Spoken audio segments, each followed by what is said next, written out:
জমজমাট কোরবানির হাট, বাড়বো গরু হাটে বাড়বো মানুষের চাপ। জমজমাট কোরবানির হাট, গরু খুঁজা না পাইলে গ্রুপে দেখো দ্বীপে ধাপ। জমজমাট কোরবানির হাট, বাড়বো গরু হাটে বাড়বো মানুষের চাপ। জমজমাট বিসমিল্লাহির রহমানির রহিম।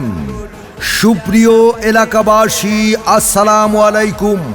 কাছে ও দূরে যে যেখান থেকে মনোযোগ সহকারে আমাদের গরুর হাটের বিজ্ঞাপনী প্রচারণা শুনছেন, আপনাদের সবাইকে ঐতিহ্যবাহী বাড়ুয়াখালী স্থায়ী বিশাল গরু ছাগলের হাটের পক্ষ থেকে প্রাণ ঢালা অভিনন্দন ও শুভেচ্ছা। হাট হাট হাট এক বিরাট গরু ছাগলের হাট। ঐতিহ্যবাহী বাড়ুয়াখালী স্থায়ী বিশাল গরু ছাগলের হাট। স্থান বাড়ুয়াখালী বাজার পশুর হাট, নবাবগঞ্জ, ঢাকা। এই হাট বসবে